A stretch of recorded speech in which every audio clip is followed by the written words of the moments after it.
আমি চাই ছাত্রলীগের গডফাদার, ছাত্রলীগের গডমাদার, ছাত্রলীগের গড ব্রাদার ফাদার আওয়ামী লীগকে নিষিদ্ধ করতে হবে।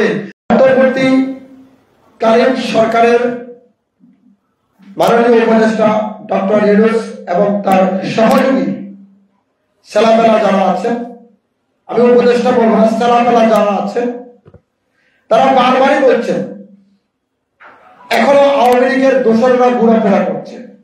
তাদের চোখে আজকে আপনারা যারা গণমাধ্যমে উপস্থিত আছেন, আমি তাদের চোখে আঙ্গুল দিয়ে কয়জন আওয়ামী লীগের দোসরকে দেখিয়ে দিতে চাই যারা বাংলাদেশের বর্তমানে খাপটি মেরে গুরুত্বপূর্ণ জায়গাগুলোতে বসে আছে। আমি যদি বিশেষ করে বলি, ধরেন এনবিআর এর চেয়ারম্যান জনাব আব্দুল সাহেব, উনি কোন ক্ষমতার বলে, কার ইন্ধনে এবং কোন প্রভাবশালী ব্যক্তিকে মেনটেন করে এখনো আছেন। যদি আমি রাজুকের চেয়ারম্যানকে বলি, মেজর জেনারেল নাজমুল সিদ্দিকী সাহেব, উনি কোন ক্ষমতার জোরে এখনো রাজুকের মতন বড় একটি প্রতিষ্ঠানে বয়ে আছেন। আমরা জানেন বাংলাদেশ ব্যাংকের সাবেক গভর্নর আব্দুর তালুকদার ছিলেন, যে আব্দুর তালুকদার টাকা চাপিয়ে এসএলএম গ্রুপকে ধার হিসেবে দিয়েছেন, সে এসএলএম গ্রুপ বাংলাদেশের সেই টাকাটা দেশের বাইরে পাচার করে দিয়েছে। তারই উত্তরসূরি মহিলা ও শিশু মন্ত্রণালয়ের একজন সচিব ছিলেন নাজমা মোবারক, তাকে আবার পরবর্তীতে বানিয়ে দেওয়া হয়েছে ব্যাংকিং অর্থ সচিব হিসাবে সচিবালয়। এই যে আওয়ামী লীগের দোসররা এভাবে মূল জায়গাগুলোতে এখনো বসে আছে, আর এরা বসে থাকা অবস্থায় আওয়ামী লীগকে পুনর্বাসন করার আর্থিকভাবে বিভিন্ন মাধ্যমে তারা সর্বোচ্চ চেষ্টা অব্যাহত রেখেছে। এরা যদি এখনো স্থানগুলোতে বসে থাকে তাহলে আপনার বলেন তো কি উপায় হবে। আমি আরেকটি গুরুত্বপূর্ণ তথ্য আপনাদেরকে দিতে চাই। সেই গুরুত্বপূর্ণ দিন হচ্ছে 30শে জানুয়ারি আপনার জাতীয় মহিলা সংস্থা, অর্থাৎ 30শে জানুয়ারি জাতীয় মহিলা সংস্থার উদ্যোগে একটি প্রোগ্রাম হয়েছিল। সেখানে একজন সচিব উপস্থিত ছিলেন। দেখেন প্রেসিডেন্ট দূর হয়েছে কিভাবে আমি আপনাকে বলবো। সেখানে লেখা আছে শেখ হাসিনার, সেখানে লেখা আছে কি আমি বলতেছি আপনাকে, লেখা আছে আপনার শেখ হাসিনার 12টা নারী পুরুষ সমতা। এটা 30শে জানুয়ারি 2025 সালে শেখ হাসিনার 12টা নারী পুরুষ সমতা একেবারে কি বলে বিলবোর্ড টাঙিয়ে দিয়েছে। এই যে বিলবোর্ড টাঙিয়ে দিয়েছে শেখ হাসিনার 12টা নারী পুরুষ সমতা। তার মানে এই যে মহিলা শিশু মন্ত্রণালয়ের এভাবে আপনার বসে আছে তারা, তাদেরকে যদি আপনি দেখে শুনে যদি এখনো যদি তাদের বিরুদ্ধে অন্তর্বর্তীকালীন সরকার যদি ব্যবস্থা গ্রহণ না করেন, তাহলে আমরা চোখে আঙ্গুল দিয়ে দেখিয়ে দেওয়ার পরও যদি না করেন, আপনাদের চোখে না দেখেন, তাহলে কিভাবে হবে বিষয়টা। এই যে মনে করেন জাতীয় মহিলা সংস্থা নামে একটি গুরুত্বপূর্ণ প্রতিষ্ঠানে ধরেন শাহানা শাহরিন নামে এই ভদ্র মহিলা একটি গুরুত্বপূর্ণ স্থান দখল করে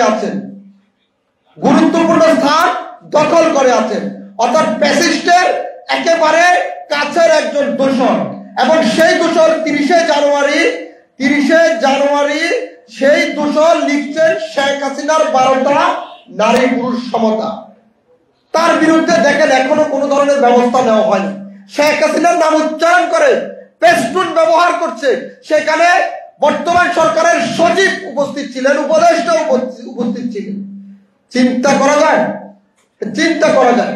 আপনার কৃষি মন্ত্রণালয়ে আপনার উপস্থিত আরো একজন আছে, আমি আপনাদেরকে নামগুলো কালেকশন করেছি, বলে দিচ্ছি। কৃষি সচিব এমদাদুল হক একেবারে আওয়ামী লীগের এবং শেখ হাসিনার একেবারে কাছের একজন ব্যক্তি ছিলেন। কৃষি সচিব কাছের একজন ব্যক্তি ছিলেন। এই যে ঢাকা শহরে, ঢাকার বাইরে যে সমস্ত আওয়ামী লীগ এর উত্থান হওয়ার সম্ভাবনা আছে, যাদেরকে পুনর্বাসনের প্রক্রিয়া চলছে, এই সমস্ত লোকগুলো তাদেরকে বাঁচানোর জন্য, নিজেদেরকে রক্ষা করার জন্য আওয়ামী লীগকে মাঠে নামিয়ে ঘটনাকে ভিন্নভাবে প্রবাহিত করার চেষ্টা করছে। আমি বিশ্বাস করি, মন থেকে বিশ্বাস করি, আমি আওয়ামী লীগকে ঘৃণা করি। আর এই আওয়ামী লীগ যদি বাংলাদেশের, আপনি ছাত্রলীগকে নিষিদ্ধ করি আমাদের কি লাভ হবে? আমি ছাত্রলীগের নিষিদ্ধের পক্ষে নয়।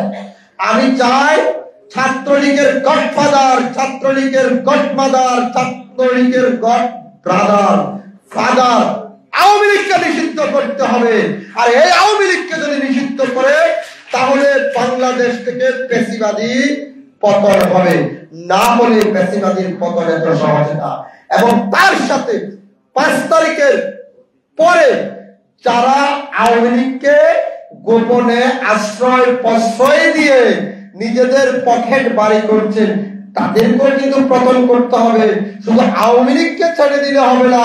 আওয়ামী লীগকে যারা 5 তারিখের পরে গুছিয়ে পেঁচিয়ে আশ্রয় প্রশ্রয় দিয়ে বিভিন্ন দেশে পার করার চেষ্টা করছেন, বা যারা এখনো দেশে এসে বিভিন্ন বাসা বাড়িতে আত্মীয় স্বজন সেজে আছেন, তাদের বিরুদ্ধে আমি মনে করি হ্যান্ডিং ম্যান্ডিং কি একটা চালু হয়েছে না, ওটা ব্যবহার করতে হবে। যদিও আরো আগে ব্যবহার করার কথা ছিল যৌথ বাহিনীর যে অভিযানটি, সেটি এখন ব্যবহার করতে হবে। কারণ এখন যদি ব্যবহার না করেন এই পেশিবাদীর উত্থান খুব শীঘ্রই হবে। কেন হবে? আপনি আমি যারা এই পেশিবাদের দোসরকে, পেশিবাদের সমর্থকদের আশ্রয় প্রশ্রয় দিচ্ছি, তাদের পতন নিজেদের কপালে নিজেরাই দুঃখ কেড়ে যাচ্ছি।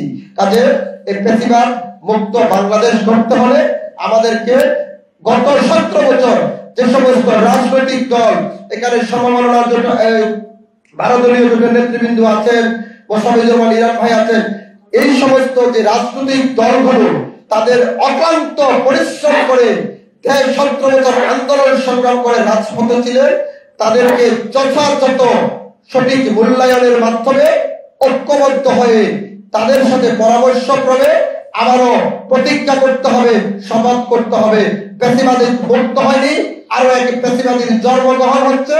আমরা সকল পেশিবাদকে দূর করে আমরা আগামীর বাংলাদেশ করতে একতাবদ্ধ হয়ে আমরা প্রতিজ্ঞা করছি। আমরা 17 বছর ঐক্য ছিলাম, এখন ঐক্য আছি, ভবিষ্যতে থাকবো।